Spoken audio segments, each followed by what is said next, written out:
कबीर जी का ये चमत्कार ही था। अब तो भीड़ लग गई, महाराज हमें औलाद नहीं है, संतान नहीं, हमको संतान दे दो, महाराज हमको भूत आता है, हमारा भूत भगा दो, हमारा प्रेत भगा दो, हमारे घर में लड़ाई झगड़ा ज़्यादा होता उसको मिटा दो, तर हम बीमार रहते हैं, हमें आशीर्वाद दे दो, हमारी बीमारी ठीक हो जाए। अब तो लोगों ने भीड़ लगाना इकट्ठी कर दिया, कबीर जी का भजन मुश्किल हो गया, घर से निकलना दुर्लभ हो गया, भीड़ भाड़ आने लगी। आते तो कुछ न कुछ लेके भी आते, लेकिन उससे क्या प्रयोजन, कबीर जी को क्या लेना देना। कबीर जी ऐसे महापुरुष तो नहीं है कि उनको कोई लोक प्रसिद्धि चाहिए हो। तब उन्होंने विचार किया कि अब हमें क्या करना चाहिए, इस प्रतिष्ठा का नाश करना चाहिए, क्योंकि प्रतिष्ठा सुकरी विष्ठा गौरवम रौरवम महत्व, इसलिए इस गौरव का, इस प्रतिष्ठा का त्याग करना। वे काशी की एक अत्यंत रूपवती सुंदरी वेश्या थी, उसकी कोठी पर चले गए। विचित्र चरित्र है कबीर जी का। और उस समय की बात है जब कबीर जी की कीर्ति पूरे भारतवर्ष में फैल चुकी थी। कबीर जी वहां पहुंचे, गान तान चल रहा था उसके यहां। कबीर जी को देख करके उसने सबको, गान बजान वालों को विसर्जित किया, कबीर जी का आदर किया। कबीर जी ने जाते ही भूमि में मस्तक रखकर प्रणाम किया, मां मैं तुम्हारी शरण में आया हूं, मेरी रक्षा करो। वेश्या रो पड़ी। इतने सरल भाव से आज तक मुझे मां कहने वाला कोई मनुष्य मिला नहीं, ये तो आप ही हैं जो मुझे मां कह रहे हैं। और नारी कैसी भी हो, नारी वस्तुतः मूल रूप में भगवती जगदम्बा माता ही है, मातृशक्ति है, मां ही तो है। इसलिए नारी का मातृत्व सदा उसमें रहता है। जब कबीर जी ने निश्चल निष्कपट भाव से मां कहकर प्रणाम किया, भूमि पर मस्तक रख करके कहा, मां मैं प्रणाम करता हूं, मैं तुम्हारी शरण में हूं, मेरी रक्षा करो, अपने बालक को बचाओ। तो वह भी रो पड़ी, प्रभो मेरे जीवन में इतना पवित्र शब्द उच्चारण करने वाला कोई आया नहीं, पर मैं आपकी क्या सेवा कर सकती हूं, आप आज्ञा करें। बोले कोई सेवा नहीं, बस एक बढ़िया आपकी बग्घी है ना, बग्घी सजी धजी बग्घी, उसमें बैठ के कई बार वो चलती थी, बनारस की सड़कों पर चलती थी वो रूपवती वेश्या। बोले उस बग्घी में हमको बिठा लो और बोतल में गंगाजल भर लो। ये रामानंदाचार्य जी के यहाँ से भगवान का चरणामृत लाए हैं, वो केसर युक्त चंदन से कुछ कुछ केसरिया हो गया है, इसको हम बीच बीच में बोतल को, है तो चरणामृत इसमें, लेकिन हम वैसे पिएंगे जैसे नशा पीने वाले लोग नशा पीते हैं, कुछ बड़बड़ाएंगे, और जब हम गिरने लग जाएं तो तुम हमको संभाल करके बिठा लिया करना, बस इतना नाटक करना है और कुछ नहीं। सवेरे से शाम तक कल घूमना है काशी में।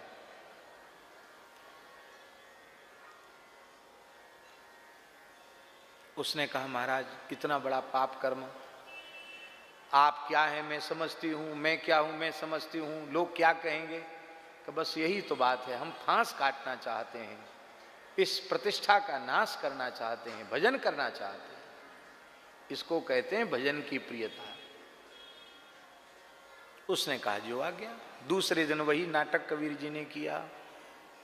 अच्छी चीजें समाज में बहुत देरी से फैलती हैं और बुरी चीजें, काशीपुरी में बज गया ढोल, आज कबीर की खुल गई पोल। नया नारा शुरू हो गया, काशीपुरी में बज गया ढोल, आज कबीर की खुल गई पोल। लोग कहले देखो ना मुसलमान, आखिर तो मुसलमान कहाँ तक अच्छा होगा, होए निरामिष कबहू की कागा, कौआ निरामिष हो सकता है, देखो आखिर तो था तो कहाँ, किस कुल खानदान में था, वो अपनी निष्ठा कैसे छोड़ेगा, देखो अब क्या हालत है, वेश्या के संग घूम रहा है, पैसा बहुत आ गया है। और उस समय की बात है जब काशी नरेश ने राजगुरु के रूप में कबीरदास जी को स्वीकार कर लिया था, कबीर जी के का शिष्य बन गया था काशी का राजा। तब की बात है, अब सोचो, काशी नरेश कबीर जी के शिष्य थे, राजा चेला बन गए ना, धन होगा तो क्या होगा, देखो वेश्या को संग लेकर के नशा पी करके घूम रहा है। पर संतों ने भी देखा, पर संत तो संत हैं, उनकी दृष्टि अलग होती। वो समझ गए कि कबीर जी कौन सा नाटक खेल रहे हैं, लेकिन उन्होंने आपस में कबीर जी को सुनाते हुए कह दिया। कबीर जी के कान में बात पड़ गई, भाई ये बात तो ठीक है कि कबीर जी का ये नाटक क्या है इसको हम समझते हैं, भीड़ भाड़ से बचने के लिए उन्होंने ये नाटक किया है, लेकिन वेश की निंदा हुई, गुरु महाराज की निंदा हो रही है, इसको तो कबीर जी को ध्यान देना चाहिए था कि गुरु जी की बुराई ना हो। कहीं देखो रामानंदाचार्य जी ने कैसा चेला बनाया, आज थू थू हो रही है। कबीर जी के कान में बात पड़ गई, बोले जब गुरु जी की कीर्ति की बात आ गई तब तो ठीक है। तो श्री कबीरदास जी महाराज पहुंच गए काशी नरेश के दरबार में।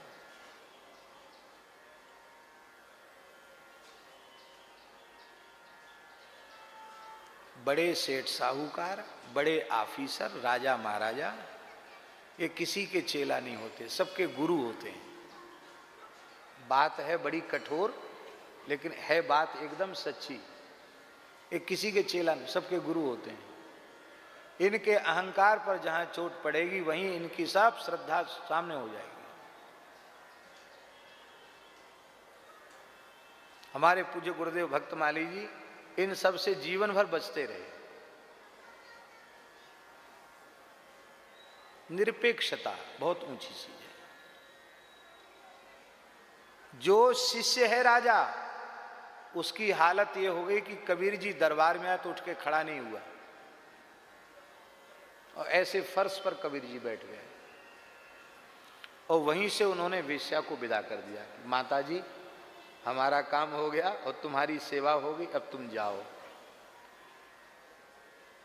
उसने कहा, बाबा मैं जा तो रही हूं, लेकिन आपने मुझे मां कह दिया है, तो मैं अब मातृत्व को लजाऊंगी नहीं, मैं अब शेष जीवन केवल राम नाम का जप ही करूंगी।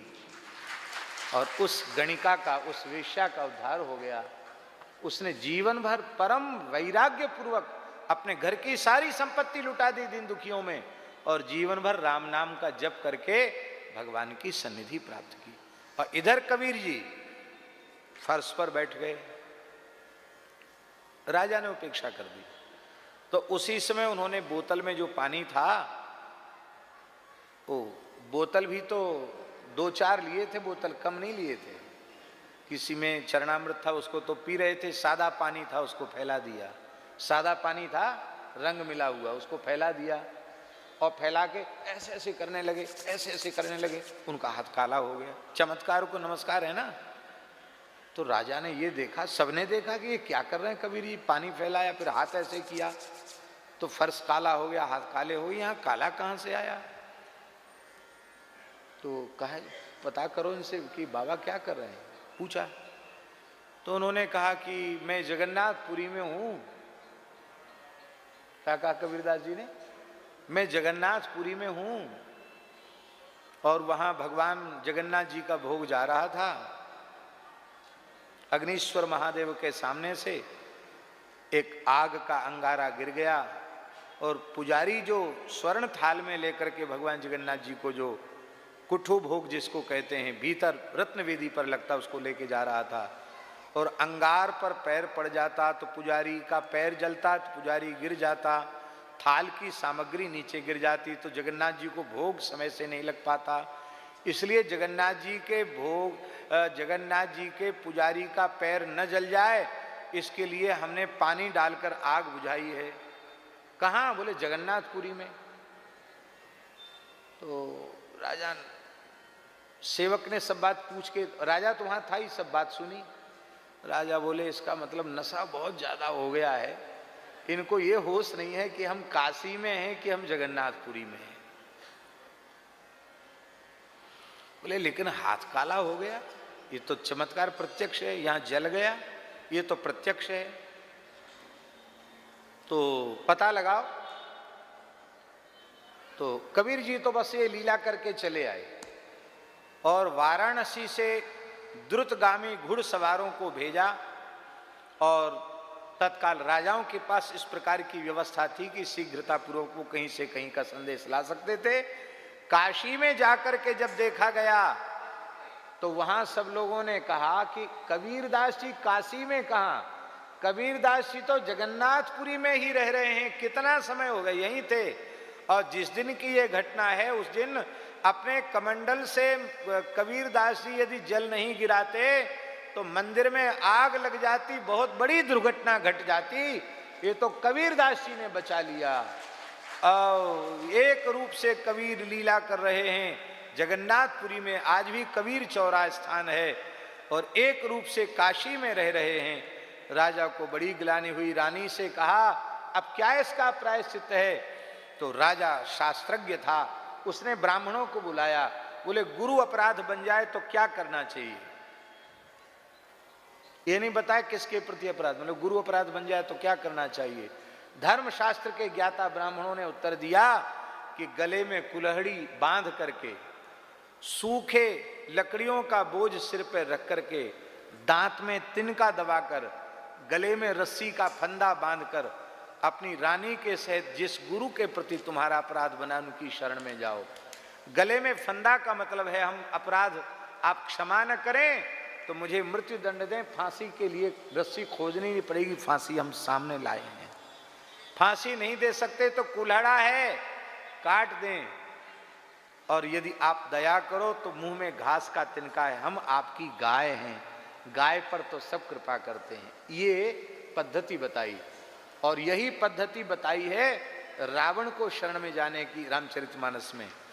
तो ये शरण में जाने की पद्धति है। इस पद्धति से जैसे ही इसी पद्धति से लोक लाज त्याग कर काशी नरेश, सिर्फ लकड़ी के बोझ का अर्थ क्या है कि यदि आप क्षमा नहीं करेंगे तो हम जीवित ही सूखी लकड़ियों की आग में जलकर भस्म हो जाए।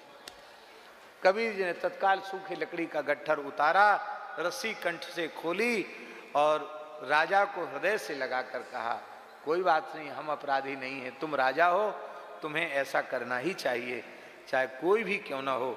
यदि वो अमर्यादा करता है तो उसकी उपेक्षा होनी चाहिए, लेकिन तुम हमसे पूछ तो लेते, तुमने नहीं पूछा, यही तुम्हारा अपराध हुआ, अब हम तुम्हें क्षमा करते हैं। अब तो और ज्यादा प्रसिद्धि हो गई, और ज्यादा प्रसिद्धि हो गई, अब ये चमत्कार और आगे बढ़ गया। लेकिन राजा को पता चला कि गुरुजी ने ये किया क्यों, बोले इसलिए किया कि भीड़ भाड़ से बचने के लिए, बस। बोले बस महाराज, अब कोई हिम्मत नहीं जो आपके पास जाए, आप स्वाभाविक रूप से अपनी कुटिया से बाहर निकलेंगे तो ही कोई आपका दर्शन कर सकेगा, आपको कोई परेशान नहीं करेगा। और श्री कबीरदास जी का बड़ा अद्भुत चरित्र है। क्या करें, समय पूरा हो रहा है और चरित्र तो अभी भी कुछ अवशिष्ट ही है। महाराज जी बड़ी सुंदर बात है, हम जल्दी ही इसको पूरा कर रहे हैं। अब तो सिकंदर लोदी आया, और सिकंदर लोदी आया, बनारस में आया।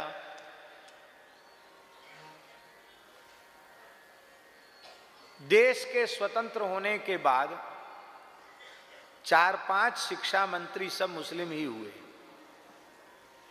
और इतना बढ़िया इतिहास हम लोगों का लिखा है, धन्यवाद है उन लोगों को। ग्रेट अकबर, महान अकबर।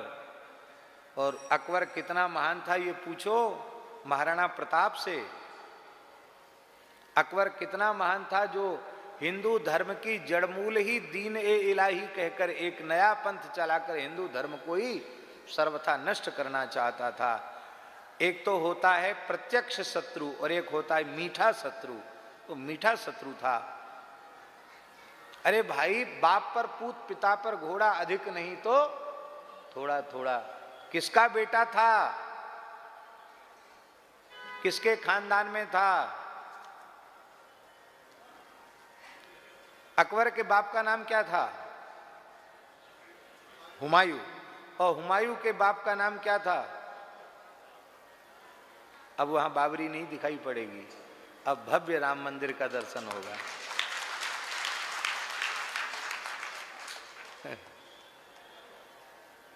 गए बाबर, अब बाबर का नाम नहीं है, भारत की धरती पर बाबर का नाम नहीं रहेगा।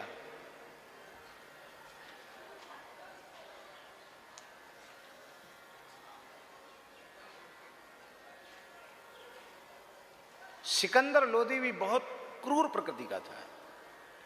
उसने भी बहुत ही कत्लेआम किया और बहुत धर्मांध व्यक्ति था। वो जब काशी आया, काशी को उजाड़ने सिकंदर लोदी आया, उस काल में बड़े दुख की बात है, कबीर जी को नीचा दिखाने के लिए हिंदू समाज के लोग ही, ब्राह्मणों का समुदाय ही कबीर की माता को अपने पक्ष में मिलाकर कुछ मुसलमानों को लेकर के सिकंदर के पास चला गया। महाराज बहुत गलत हो रहा है,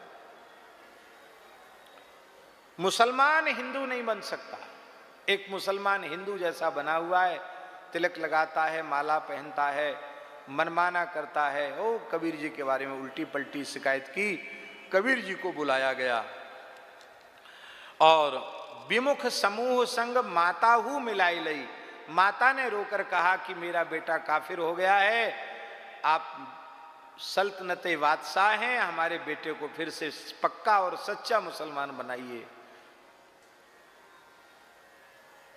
कबीर जी को बुलाएगा, कबीर जी नहीं गए, तो पकड़कर लाया गया कबीर जी को। सामने आकर कबीरदास जी खड़े हो गए। काजियों ने कहा, बादशाह सलामत को प्रणाम करो, सलाम करो।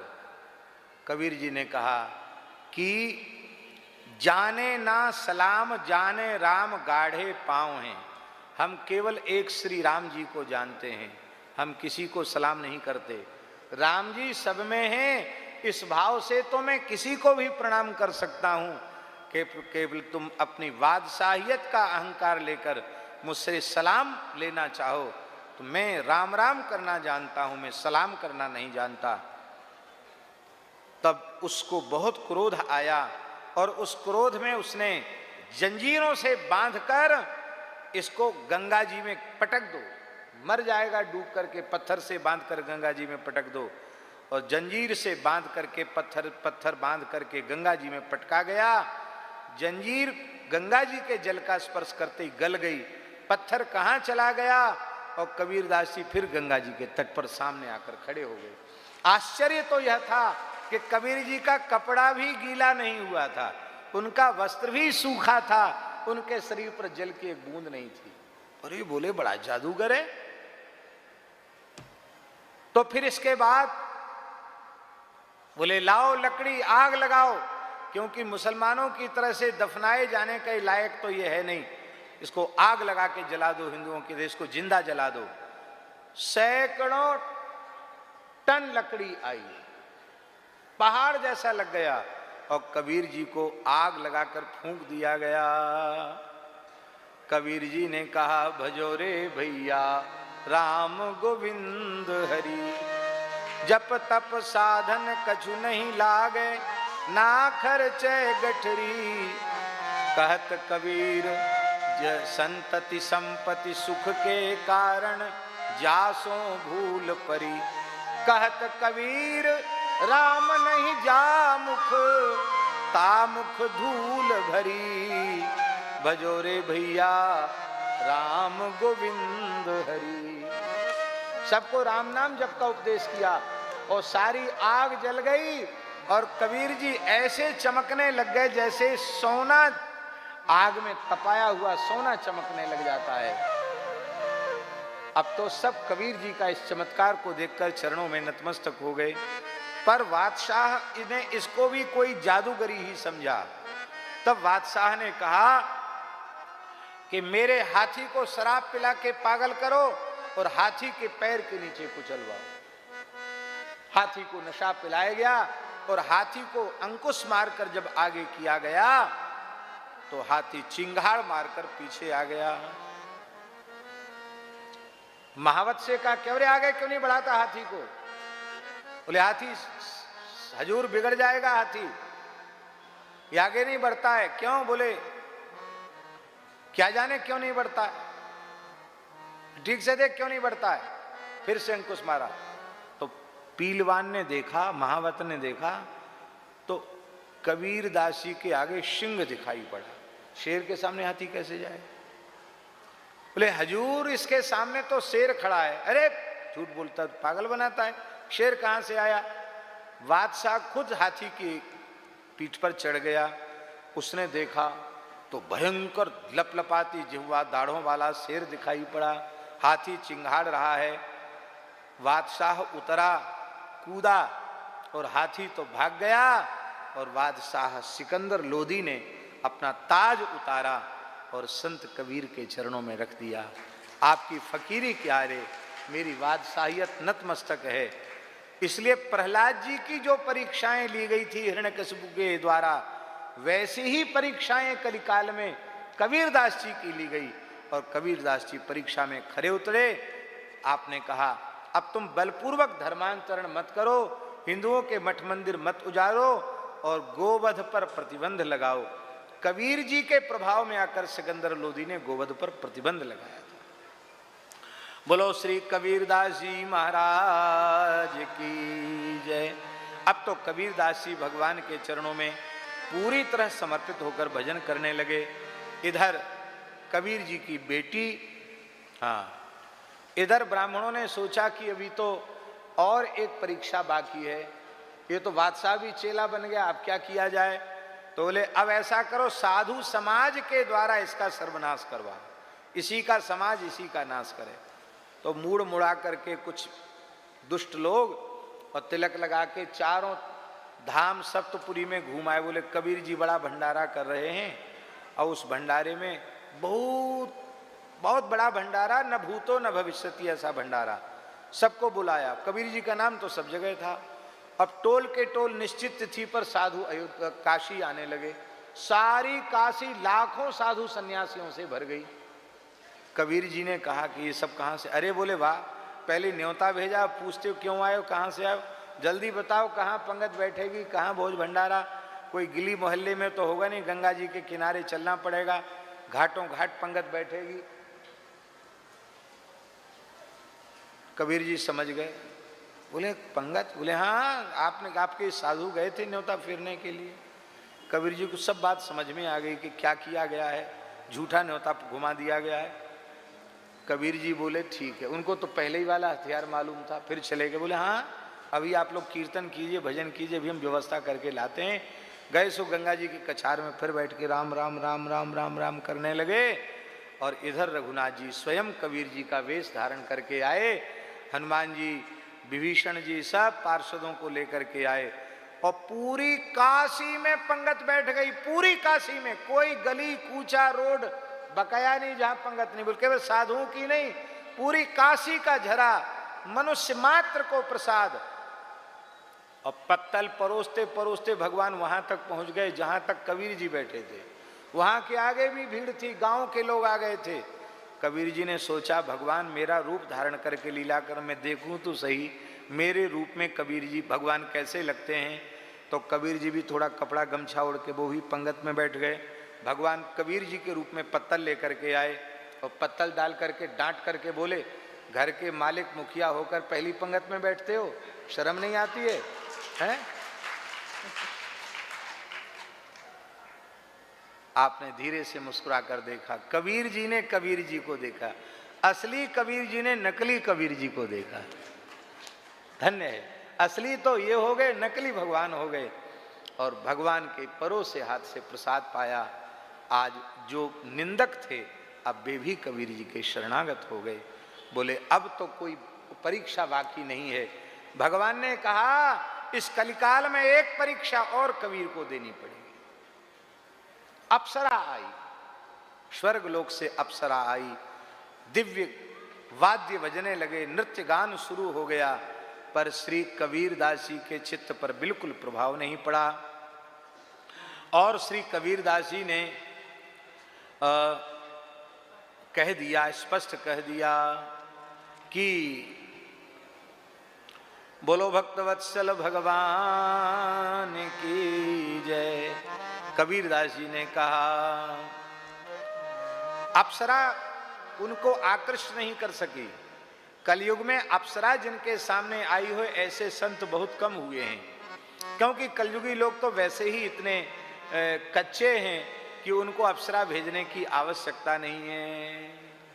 हाँ, कबीर जी ने अप्सरा से क्या कहा, और इसको कहकर हम जल्दी ही इसको 5-7 मिनट में ही पूरा कर रहे हैं। तुम घर जाओ हमारी बहना, तुम घर जाओ हमारी बहना। नहीं जाती हो तो हमारी आपसे दूर, एक नाते से तुम मेरी माँ लगती हो, एक नाते से मौसी। बोले माँ कैसे लगूंगी? बोले साधु के लिए संसार की सभी नारियां माँ हैं, और मौसी इसलिए कि तू अप्सरा है, समुद्र से उत्पन्न हुई है, और जगत माता लक्ष्मी भी समुद्र से उत्पन्न हुई, तो लक्ष्मी जी की बहन है, इसलिए मौसी है। तो माँ मानो तो मौसी मानो तो आशीर्वाद देके जाओ, तुम्हारी दाल यहाँ गलने वाली नहीं है। अप्सरा गई प्रणाम करके, और भगवान शंख चक्र गदा पद्मधारी नारायण भगवान प्रकट हो गए। बोलो नारायण भगवान की जय। कबीर जी तुम्हारा कर्म बंधन बचा नहीं, लेकिन अब तुम्हें अंतिम लीला और करनी है। राम नाम की महिमा काशी से बड़ी है, क्योंकि काशी में भी जो महिमा मुक्ति की है वो केवल राम नाम से। काशी मरत जंतु अवलोकी, जासु नाम बल करहूं विशो की। काशी में राम नाम की महिमा है, तो क्या मगहर में राम नाम की महिमा नहीं है? मगहर में भी राम नाम की महिमा है। कबीर जी मगहर आ गए, और राम राम कहते हुए उन्होंने चादर ओढ़ लिया, और कहा कि जब शंख बज जाए तो समझ जाना मैं भगवान की सन्निधि में चला गया। शंख शब्द को सुनाई पड़ा, सब शंख शब्द सबको सुनाई पड़ा। सबने जैसे ही चादर, सबने कहा कबीर जी गए भगवत धाम। अब खूनी संघर्ष की तैयारी हो गई। मुसलमान मानते थे, बोलते हम तो इनको दफनाएंगे, कब्र में दफनाएंगे। हिंदू कहते थे नहीं, हमारे विरक्त संत थे, हम इनको इनकी समाधि बनाएंगे। उस समय काशी नरेश और मगह नरेश दोनों ने मिलकर विचार किया, भाई जीवन भर संत ने झगड़ा मिटाया है, अब इनके मरने के बाद झगड़ा क्यों, इनका अंतिम दर्शन तो कर लो। जैसे ही चादर हटाया गया, पुष्प तुलसी से प्रकट हुए थे, तुलसी पुष्प ही शेष रहा। आधे तुलसी पुष्प की कब्र बना दी गई, और आधे तुलसी पुष्प की समाधि बना दी गई। आज भी गोरखपुर के पास मगहर ऐसा स्थान है, हम 2 बार दर्शन करके आए हैं। एक ही परिसर में समाधि भी है, और उसी परिसर में मजार भी है। और आज भी बड़े बड़े भारत के विरक्त संत समाधि को भी प्रणाम करते हैं, संत कबीर की मजार को भी प्रणाम करते हैं। ऐसे कबीरदास जी महाराज की जय हो।